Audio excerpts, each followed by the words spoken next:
Nós vivemos assim, num momento muito globalizado, né?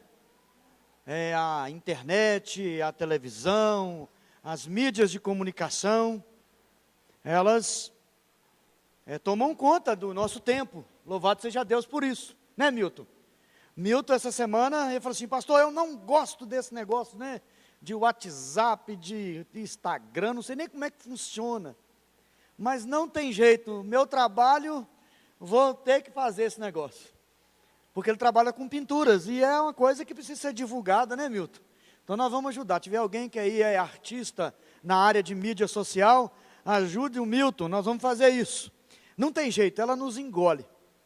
Mas aí isso também é bom, porque nos fazem conhecer o que está ao nosso redor, não somente Contagem, Minas Gerais, Brasil, o mundo inteiro. E a gente vendo, olhando nós para a nossa cidade, para o nosso tempo, tempos difíceis, onde parece que a igreja prospera, mas há uma reclamação, entre aspas, em todas as comunidades que visitamos, que parece que há um definhamento, parece que há um esvaziamento, que há assim um entenebrecimento da vida espiritual da cidade, e as pessoas estão cada vez mais longe de Deus.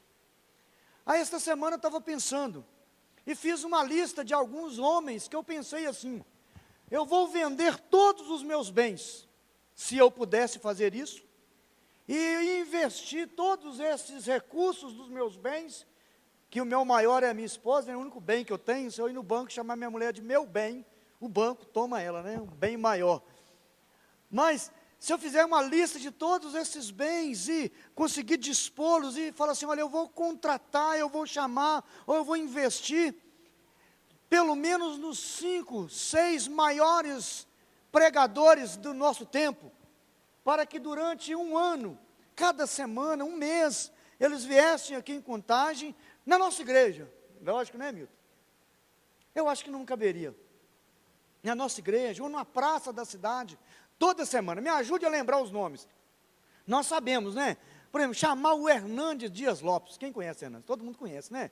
Chamar o Hernandes Dias Lopes, um mês inteiro, todo dia ele pregando na praça de Contagem. Depois do Hernandes, temos outros grandes homens que expõem a Bíblia, como nós gostaríamos de ouvi-la, e gostaríamos que os outros também a ouvissem. Aí eu ressuscitaria Billy Graham, e trazia Billy Graham pelo menos um mês pregando em Contagem, todos os dias. Talvez eu traria e ressuscitaria outro defunto mais velho, né? Ressuscitaria Spurgeon, e traria Spurgeon para pregar aqui na cidade. Eu fico imaginando, e mais alguns outros homens que vocês pensaram, e de grandes pregadores que comoveram e mudaram a história do seu tempo e que mudam. Eu fico imaginando, e imaginei, Contagem inteirinha se converteria.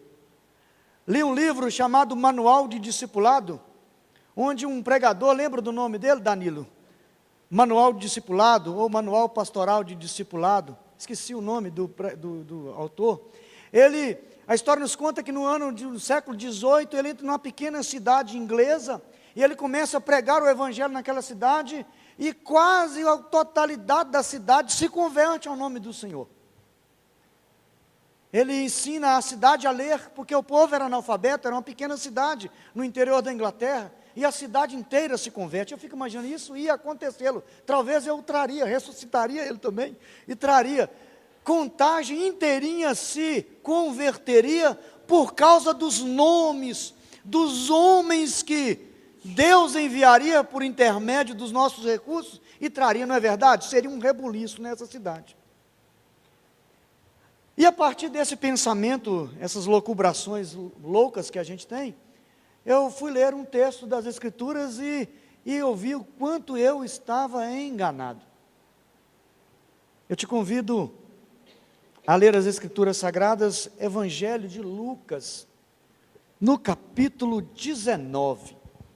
Evangelho de Lucas, capítulo 19. Pensando nos grandes evangelistas e nos grandes homens que nós traríamos para que a nossa cidade se convertesse ao Senhor se possível 100%. É um sonho de consumo, não é? Uma cidade inteira servindo a Deus, hein? Que sonho, né, Vanessa? Começou a sua escola, 3.000 alunos, todos eles, 2.000, 1.500 alunos. Que maravilha seria, né? Ou 1.000 famílias. Evangelho de Lucas, capítulo 19, nós vamos ler. Nós vamos focar num pedaço, mas eu queria ler com você a partir do verso 28, para compreendermos o contexto e prosseguirmos a nossa meditação. Diz assim, a partir do verso 28, dito isto, prosseguia Jesus subindo para Jerusalém. Ora, aconteceu-se que ao aproximar-se de Betfagé e de Betânia, junto ao monte das oliveiras, enviou 2 de seus discípulos, dizendo-lhe, ide à aldeia fronteira, e ali ao entrares, achareis preso um jumentinho que jamais homem algum montou, soltai-o e trazei-o. E se alguém vos perguntar por que o soltais, respondereis assim, porque o Senhor precisa dele. E indo, os que foram mandados acharam segundo o que Jesus lhes dissera. Quando eles estavam soltando o jumentinho, seus donos disseram, oh, por que o soltas? E eles responderam, porque o Senhor precisa dele. Então o trouxeram, e pondo as suas vestes sobre ele, ajudaram Jesus a montar. Indo eles, estendiam no caminho as suas vestes. E quando se aproximava da descida do Monte das Oliveiras, toda a multidão dos discípulos passou, jubilosa, a louvar a Deus em alta voz, por todos os milagres que tinham visto, dizendo, bendito é o Rei que vem em nome do Senhor, paz no céu e glória nas maiores alturas. Ora, alguns dos fariseus lhe disseram em meio à multidão, mestre, repreende os teus discípulos. Mas ele lhes respondeu, asseguro-vos que se eles se calarem, as próprias pedras clamarão. Quando ia chegando, vendo a cidade, chorou. E dizia, se conheceras por ti mesmo ainda hoje, o que é devido à paz, mas isto agora está oculto aos teus olhos. Pois sobre ti virão dias em que os teus inimigos te cercarão de trincheiras, e por todos os lados te apertarão o cerco.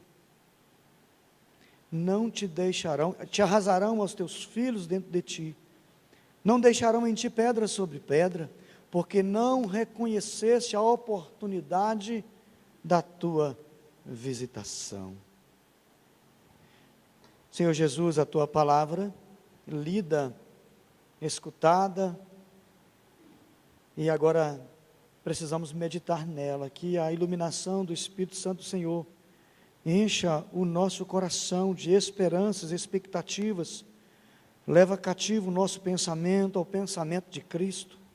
Repreende, meu Deus querido, toda e qualquer ingerência do mal, qualquer tentativa de frustração do maligno, e nos ajude a compreender a tua palavra e sermos transformados por ela em Cristo Jesus. Amém.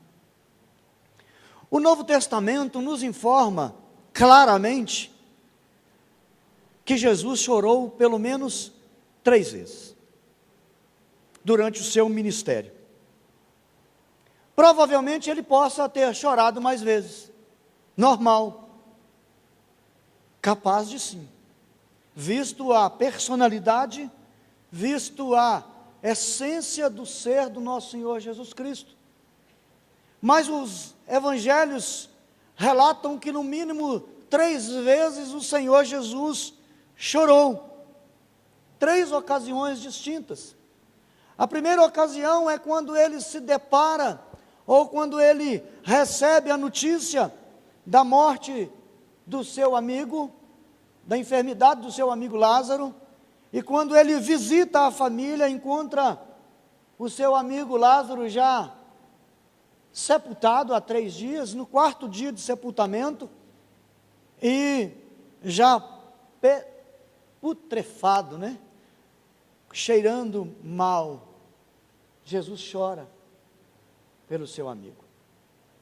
Minha esposa conversando outro dia dentro do carro, e ela falou assim, eu queria tanto saber por que Jesus chorou, se ele sabia que Lázaro ia morrer, se ele sabia de todas as coisas, se ele podia ter impedido, segundo as suas próprias irmãs disseram, se o Senhor tivesse vindo antes, será que agora não é tarde Jesus ter chorado? É um bom tema para um sermão. Por que Jesus chorou a morte de Lázaro? Mas agora vamos ficar que ele chorou. Talvez seja um bom tema para uma escola bíblica, para um devocional de terça-feira de oração. Vou providenciar isso. Na quinta-feira, ou na terça-feira de oração, vou providenciar um devocional sobre por que Jesus chorou a morte de Lázaro. Mas o texto nos diz também que ele chorou em outra ocasião, quando ele estava na sua agonia do Getsêmani.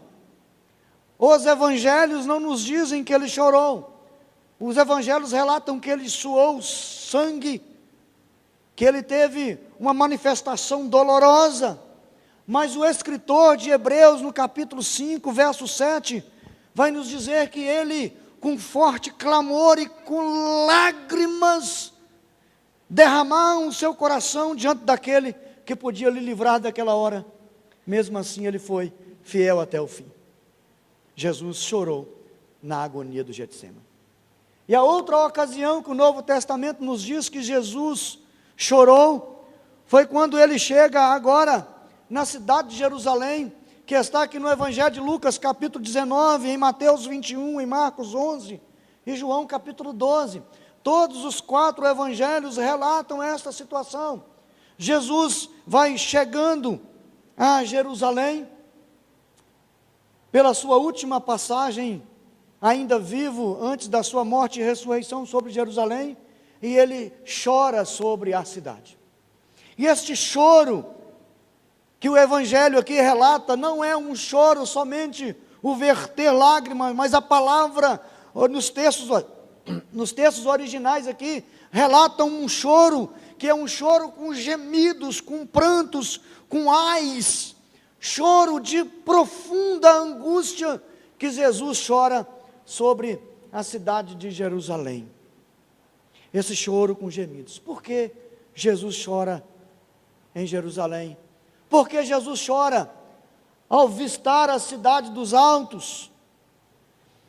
Jesus chora porque, consciente, conhecedor de todas as coisas, de todo o tempo, ele olha o passado e ele vê que aquela cidade, como estava acontecendo agora, desperdiçou todas as chances, todas as oportunidades, todas as suas visitações.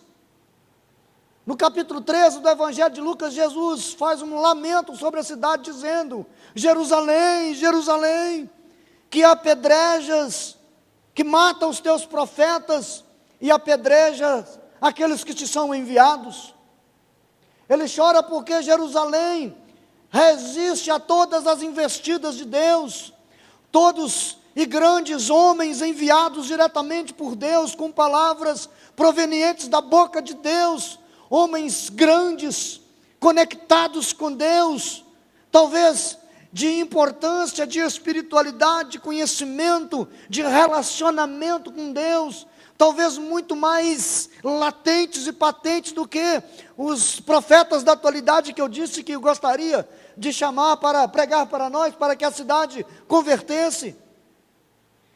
Por isso eu disse, olhando para os textos, Deus envia Jeremias, para mim o maior profeta de todos os tempos. Jerusalém não se converte. Deus manda Oséias, alguns antes do cativeiro, outros depois do cativeiro. Deus escolhe Jerusalém como a sua cidade, e em toda a história de Jerusalém, Deus levanta homens, envia homens, profetas, homens sábios, homens queridos, homens que com toda a sorte de conhecimento de Deus, pregam arrependimento, pregam a presença, pregam e anunciam a existência de um Deus que amava aquela cidade e queria cuidar dela, mas as palavras de Jesus dizem, esta mesma cidade matou todos esses homens e os apedrejaram. Daniel, pregação de Daniel, profunda. Jeremias, nas suas lamentações, no capítulo 1, no verso 8, ele já fala: foi com grandes lágrimas, disse o Senhor, tem chorado por ti, Jerusalém. Ele olha para o passado, nosso Senhor Jesus, e vê quantas vezes, quantas palavras, quantos envios, quantas admoestações, quantas palavras duras e outras brandas e suaves aquela cidade havia rejeitado. Jesus olha para o presente, vendo dentro da cidade, ele chora porque ele vê uma ignorância religiosa, uma cegueira espiritual. Rejeitam o próprio Filho de Deus da mesma maneira que haviam rejeitado os anteriores, os seus antepassados e os profetas a quais eles referiram. Jesus sabe que eles o rejeitavam e que o rejeitariam de uma maneira mais torpe possível. Ele olha ao redor de si naquele momento e vê uma religiosidade caduca, sem espiritualidade, sem temor de Deus. Ele entra no templo, no final do texto em que nós não lemos, mas no último parágrafo, que é a purificação do templo, ele entra no templo e vê um comércio, um templo, um centro da adoração transformado em lugar de cascavéis da religião. E o pior, o mais duro, que o faz chorar angustiosamente sobre aquela cidade, que não é só pelo passado, nem pelo presente. Ele olha para o futuro daquela cidade, ele conhece o futuro daquela cidade, o terrível julgamento que ela sofreria, as grandes tribulações que estavam por vir sobre aquela cidade, e sobre o templo, sobre as pessoas. E Jesus chora por elas. E aconteceu, Jesus, ao ser questionado pelos seus discípulos, que disseram: Jesus, veja a beleza do templo. E Jesus chora dizendo: não ficará pedra sobre pedra. O futuro desta cidade será dor, será sofrimento. E foi isso que aconteceu no ano 70 depois de Cristo. Jerusalém é sitiada. General Tito, a mando do imperador, por causa de uma revolta religiosa, saqueia, destrói, massacra a cidade, derruba o templo, mata crianças, espalha os moradores da cidade por toda a face da terra, e Jerusalém deixa de existir por muito tempo, porque não reconheceram o tempo da sua visitação. No presente, Jesus sabia, eles disseram: caia sobre nós o sangue deste homem. Por isso sofreram as lágrimas, e por isso Jesus chora sobre a cidade. Há dois fatores muito importantes que eu queria considerar junto com os irmãos. Provavelmente por causa do tempo e das 12 páginas que eu escrevi, não será possível fazê-lo, louvado seja Deus por isso, mas pelo menos considerar esta profunda dor de Jesus ao contemplar aquela cidade impenitente, tentar vislumbrar e compreender porque Jesus chora por uma cidade que o rejeita, porque Jesus tem este comportamento diante da rejeição, que talvez viessem de mim e de você, nós faríamos justamente como o conselho que ele deu aos seus discípulos ao serem rejeitados, dizendo: olha, sacode a poeira dos pés, dá paz e vai embora. Talvez a gente não sacudiria a poeira dos pés, mas não desejaria a paz. Talvez nós trataríamos com sofreguidão, talvez nós diríamos: não querem, que se danem. Olha, já preguei várias vezes, mas eles querem se escafundrar na droga, ele quer enfiar na perversidade. Eu cansei, deixa. Tomara que morra atropelado. Tomara que bata a cara no poste para aprender o que é bom. Porque se não vier pelo amor, talvez venha pela dor, né? Mas Jesus chora sobre aquela cidade, considerando este sofrimento. Quão profundas são aquelas lágrimas do Salvador. E a primeira coisa que vemos essa profundidade das lágrimas é a despeito da ocasião em que elas foram derramadas. É um momento que a cidade está vivendo uma festa religiosa, a cidade se prepara para a Páscoa, caravanas chegam em Jerusalém, a cidade jubilosa, cheia de gente, celebram festas religiosas no nome de Deus, compram, vendem, fazem tudo. Não obstante a sua entrada, como diz o texto, e o título do texto colocado pelo editor, que nos engana muito bem às vezes, a sua entrada triunfal em Jerusalém, parece que é um triunfo, alguém que está chegando, um rei vitorioso, e é assim que aquela população, que a multidão, que os discípulos comportam.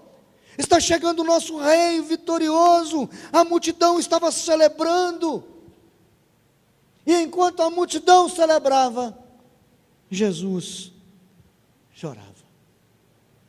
Enquanto a multidão maravilhada pelos milagres que tinham visto, que tinham ouvido, gritavam com alegria, porque eram coisas boas acontecendo, Jesus chorava pela mesma multidão e pela cidade. Aquela procissão, uma ocasião onde que se faz uma procissão, um cortejo, onde roupas eram tiradas e colocadas, mantos, palmas, galhos de árvore eram balançados, colocados no meio do caminho de Jesus, gritando: bendito o que vem em nome do Senhor, hosana nas maiores alturas.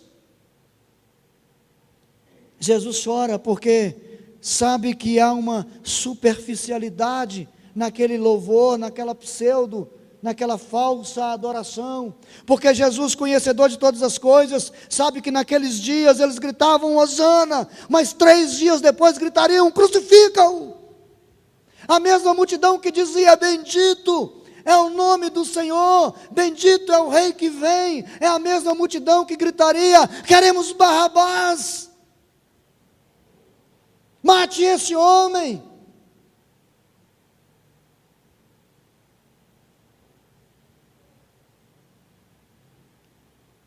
Mesmo com as sinceras congratulações dos seus discípulos que o conheciam, dos crentes mais próximos, mesmo fascinado, talvez com olhos quedados para os cânticos e os risos e as felicidades das crianças que acompanhavam o cortejo, as altas hosanas da multidão, dando boas-vindas, a entrada não é triunfal, porque Jesus chora por causa daquela multidão. Que profundas lágrimas! Profundas lágrimas, porque elas também revelam a natureza de Deus, a natureza divina, a natureza compassiva, como o Senhor, Rei da Glória, era cheio de compaixão. Jesus sabe que a cidade seria destruída. Jesus tinha conhecimento que não ficaria pedra sobre pedra. Embora seja Deus, a expressão visível de Deus, Ele chora.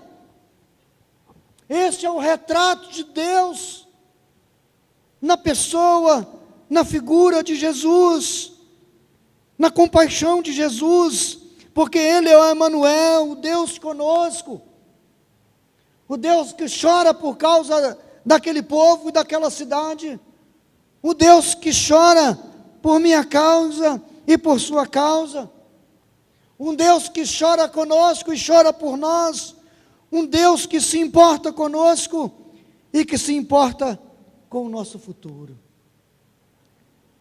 um Deus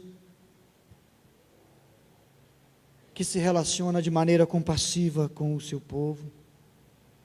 Ele chora porque mais uma vez a cidade de Jerusalém, perde a oportunidade da graça, mais uma vez perde a oportunidade da visitação, rejeitam a oferta da graça visível, proferem palavras duras contra o Rei dos Reis, preferem as trevas do que a luz, amam mais a morte do que a vida, viram as costas mais uma vez para Deus e para os seus enviados.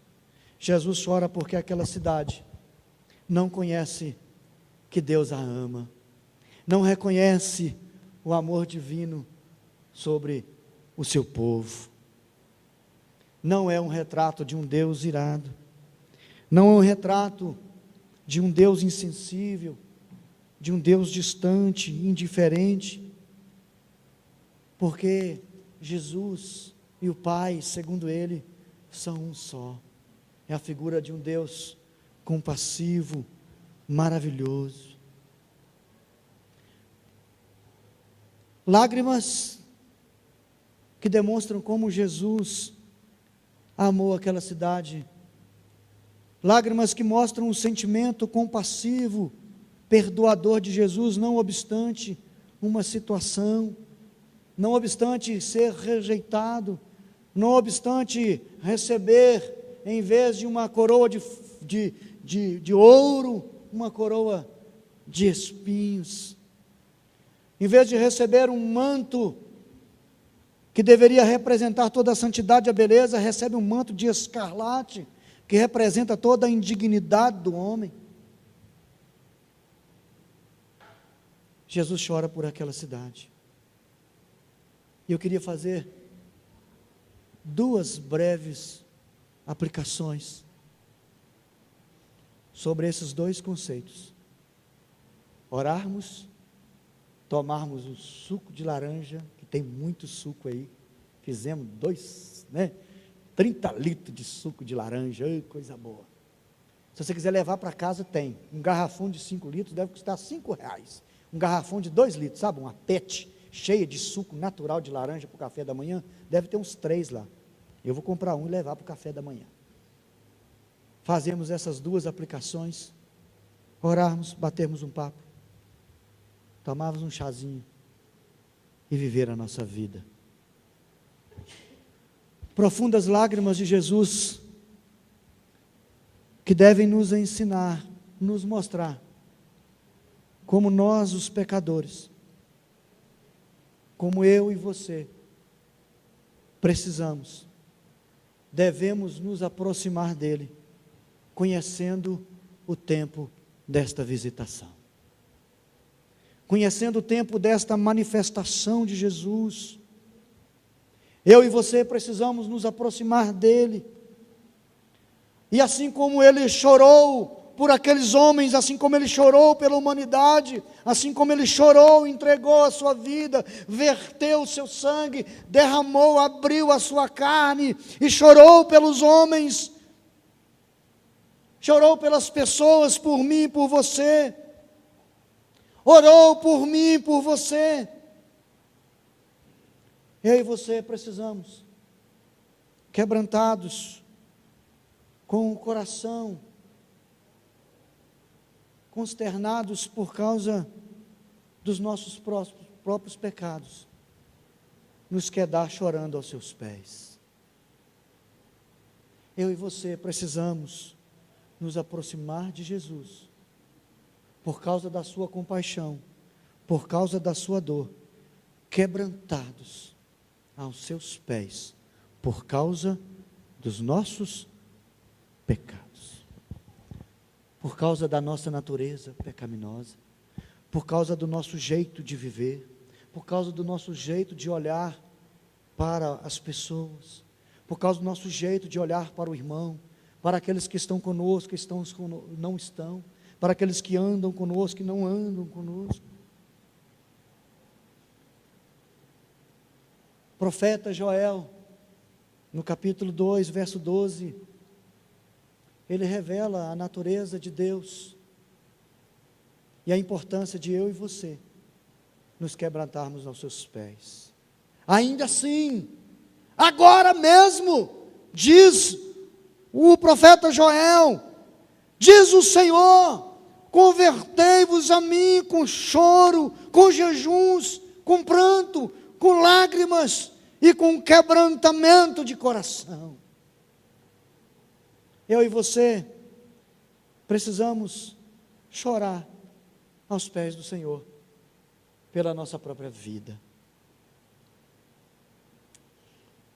Primeiramente, que você não deve se envergonhar disso. Pelo contrário, você deve ficar feliz. Porque Jesus disse no Sermão da Montanha que bem-aventurado são aqueles que choram, porque eles receberão de Deus consolo.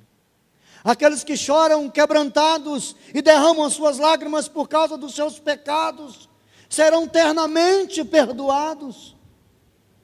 Aqueles que choram e derramam as suas lágrimas por causa dos seus maus caminhos, Deus diz que os endireitará e aplainará as suas veredas. Aquele que chora, quebrantado aos pés do Senhor por causa do seu passado e por causa do seu presente, tem o seu futuro mudado, transformado, em vez de um futuro denso, terrível, um futuro glorioso, cheio de alegrias que esperam aqueles que quebrantam o coração diante do nosso Deus.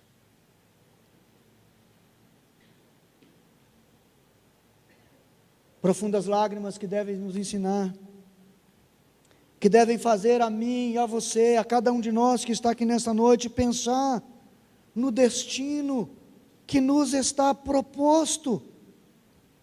O destino que está proposto à nossa alma, nos faça vir com lágrimas diante dos pés do Senhor. Se temos certeza de que fomos alcançados pela cruz de Cristo, derramamos lágrimas de gratidão, lágrimas de alegria, lágrimas que dizem gratidão ao nosso Deus por ter sofrido no nosso lugar, lágrimas que demonstram amor, compassividade para com o sacrifício, o exercício de Cristo na cruz do Calvário em favor de mim e de você. E se isso não acontecer ainda, se você não tem certeza, você não tem clareza na sua mente, no seu coração, de que lhe está proposto uma vida eterna com o Senhor, chorar por quebrantamento, por misericórdia, pensar no horror da ira vindoura. Eu e você precisamos vir a Jesus com lágrimas, deixando o nosso coração derreter diante das chamas desse amor tão bondoso e compassivo, demonstrado também naquele dia, sobre o olhar da cidade impenitente. Esta semana eu li um sermão tão maravilhoso, escrito em 1669, chamado Sermão das Lágrimas de São Pedro, escrito pelo padre Antônio Vieira e pregado na Catedral de Lisboa em 1669. Um sermão maravilhoso. Ele diz o seguinte, que não há demonstração nenhuma de conversão do que lágrimas derramadas. Ele diz no seu sermão que Jesus, pelo menos nos 2 últimos encontros da ceia em Betânia e da ceia com os discípulos no cenáculo, no último dia, ele pelo menos 7 vezes conversa com seus discípulos, pelo menos 7 vezes ele dirige a sua palavra a Judas, o traidor, palavras de compaixão, palavras que traziam para Judas, que deveriam pelo menos ter trazido a Judas temor e quebrantamento, palavras que são duras se forem ditas a nós, e que foram ditas diretamente a Judas. Uma delas talvez a mais difícil de ouvir: ai daquele por meio do qual o Filho do Homem será entregue.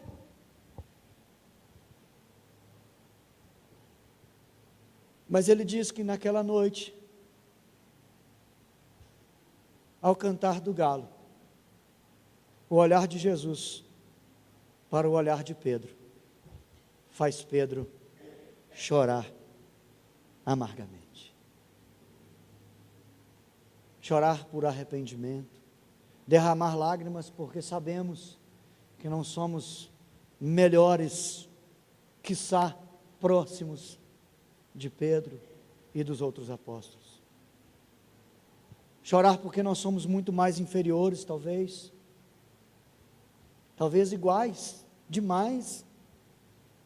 Somos fracos, somos incapazes de andar por nós mesmos, somos incapazes muitas vezes de manter a nossa própria palavra, somos incapazes muitas vezes de manter a nossa posição, somos incapazes muitas vezes de quebrantar o nosso coração diante do nosso irmão, quiçá diante de Deus. Derramar lágrimas por nós mesmos. Você seria capaz de derramar lágrimas por você mesmo nesta noite? Chorar a Deus por você? Olhando para a sua vida, eu olhando para a minha vida, ter um tempo que possamos quebrantar o nosso coração e dizer: Senhor, como eu tenho sido bom e fiel, como eu tenho sido o exemplo dos melhores. E analisando isso, talvez derramaram lágrimas diante do Senhor.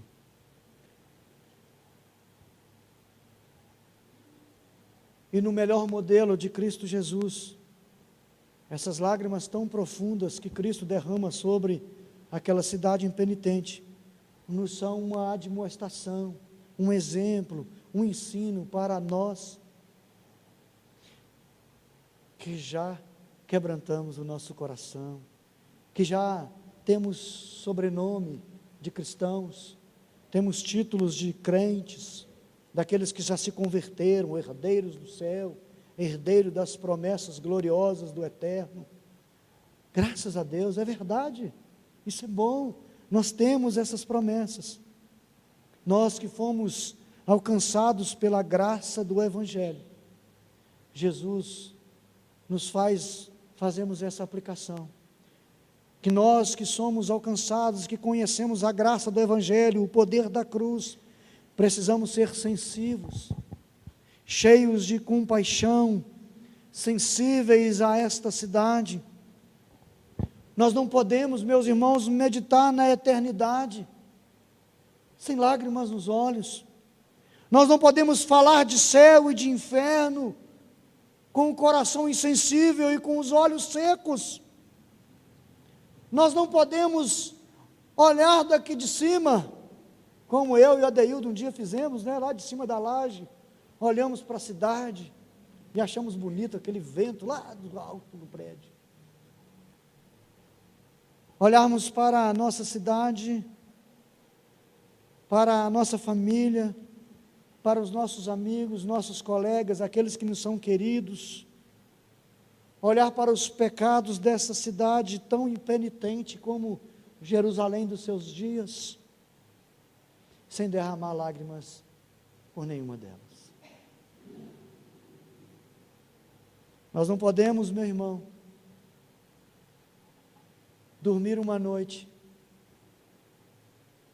sem olharmos para esta cidade e ver o caminho que ela vai, sem ter no nosso coração nenhum sentimento que Cristo teve. Como Ele chorou por Jerusalém, pelo seu povo, pelas suas famílias que ali estavam, gritando Hosana. Nós não podemos ver o endurecimento dos membros da nossa família sem vertermos lágrimas. Olhar quantos queridos nossos, quantas pessoas que se relacionam conosco, Quantos deles vivem uma religiosidade tão alcalina, uma religiosidade tão supérflua, tão superficial, como Jerusalém dos seus dias, e não derramamos lágrimas por eles? Olhamos para os membros da nossa família, que alguns já tiveram tempos tão bons com o Senhor, outros nunca tiveram, e deixar a vida acontecer, sabendo nós da ira futura que virá, sabendo nós do juízo que sofrerão, sabendo nós da eternidade vindoura, e a dureza de uma eternidade sem a luz de Cristo, sem a luz do amor de Deus, e não derramar nenhuma lágrima.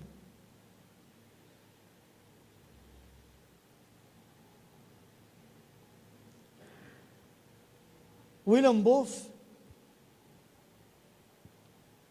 líder do Exército da Salvação, sempre enviou em tempos de guerra seus oficiais missionários para pregar o Evangelho. Conta-se nas narrativas da biografia de William Booth que um dos seus oficiais lhe mandam um telegrama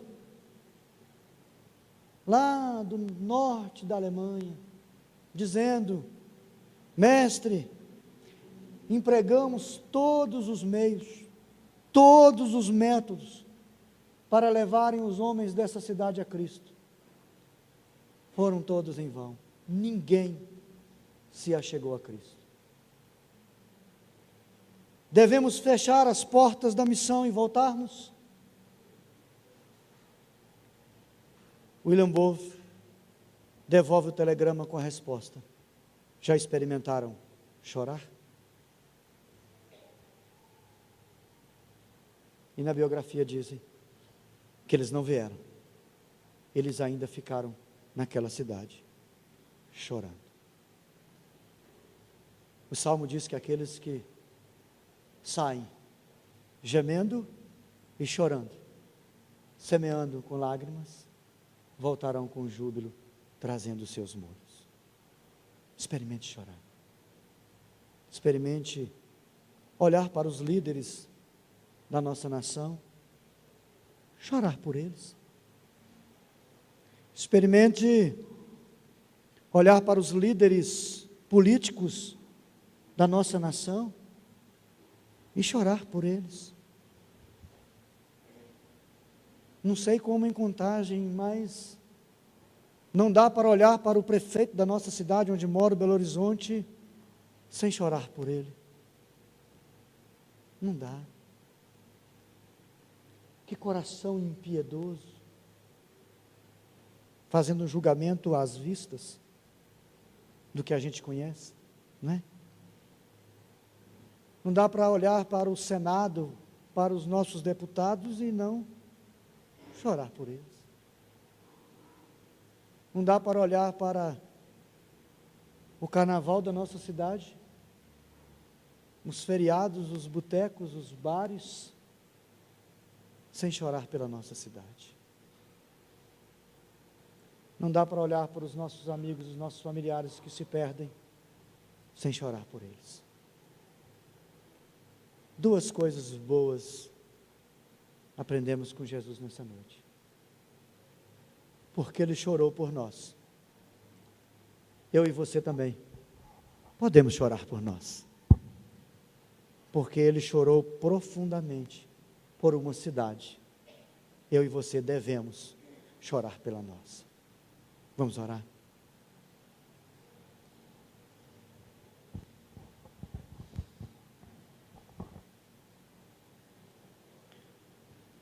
Verso 42, e dizia: se conheceras por si mesmo ainda hoje o preço da sua paz.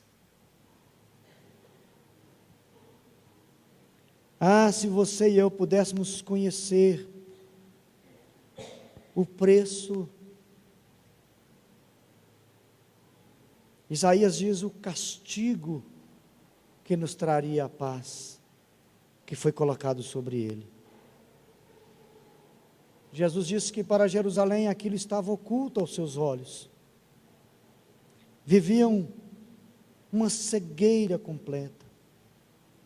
É assim que vemos as pessoas doentes do coração, doentes da alma, cegos diante de Deus. Senhor Jesus,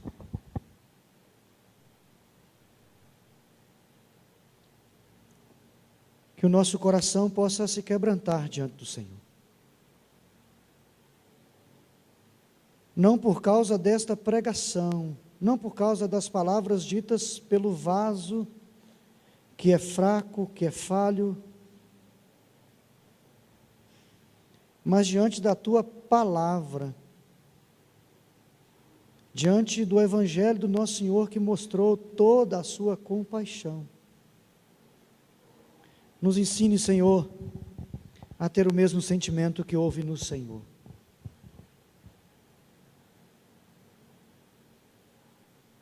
Vimos que no coração do Senhor Jesus, mesmo conhecendo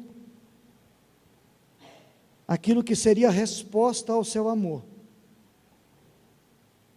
Ele não volta às costas da cidade, Ele não meneia a sua cabeça, Ele não profere palavras de juízo, nem de ira, Ele profere palavras de dor, e de pranto, e choro. Ponha lágrimas, Senhor, nos nossos olhos. Há quanto tempo, Senhor, nenhum de nós derramamos uma lágrima sequer? Às vezes, talvez, somente por nós mesmos, pelas nossas perdas. Põe lágrima nos nossos olhos, Senhor. Não deixe os nossos olhos ficarem secos diante da impiedade dos homens. Coloca lágrimas nos nossos olhos, Senhor, por causa desta cidade, deste bairro, por causa dos seus pecados, por causa da permissividade, por causa da situação tão esdrúxula que vimos a humanidade nesses últimos dias. Põe lágrimas, Senhor, nos meus olhos por causa dos meus amigos que caminham para a morte. Põe lágrimas nos meus olhos, Senhor, por causa dos meus filhos, por causa dos meus irmãos de sangue que perecem longe do Senhor.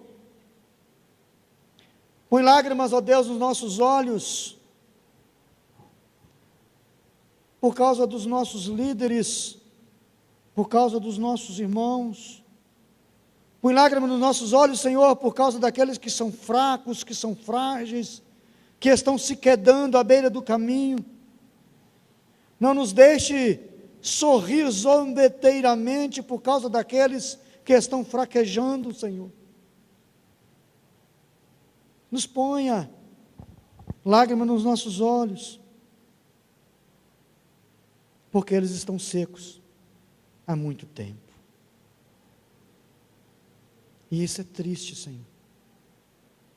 Sermos tão insensíveis ao homem perdido, sermos tão insensíveis ao enrijecimento do nosso coração, a como preferimos uma religiosidade do que uma espiritualidade sadia. Nos ajude, Senhor, a chorar por Betel, a chorar por Canadá, por Santa Helena, por Contagem, pela cidade, pelo país, chorar pelo perdido. Põe lágrimas nos nossos olhos, Senhor, por nós mesmos, por causa dos nossos pecados e por causa da dureza do nosso coração. Põe lágrimas nos nossos olhos, Senhor, por gratidão, por causa da cruz de Cristo, que nos comprou, lágrimas de gratidão por causa de Cristo, nosso Senhor, o Deus eterno, que não obstante ser Deus, abriu mão da sua grandeza, da sua glória, e caminhou passivamente como uma ovelha muda ao matadouro, e se entregou, foi moído pelas nossas transgressões, foi cortado por causa dos nossos pecados. Não nos deixe insensíveis, Senhor, diante do sacrifício de Cristo, mas que a partir de hoje, tomemos cada um de nós, difícil, dura e feliz decisão de seguir os passos de Jesus, mesmo que Ele nos leve a dores e sofrimentos, a rejeição, como Ele foi rejeitado, mas certamente nos levarão à eternidade de paz, de vida, de gloriosa presença de Deus. Põe lágrimas, Senhor, nos nossos olhos, e nos ajude a viver o Evangelho que nos está proposto. Nos ajude a dar os braços, nos ajude a dar as mãos, nos ajude a abençoar. Nós precisamos ser diferentes. Em Cristo Jesus. Amém.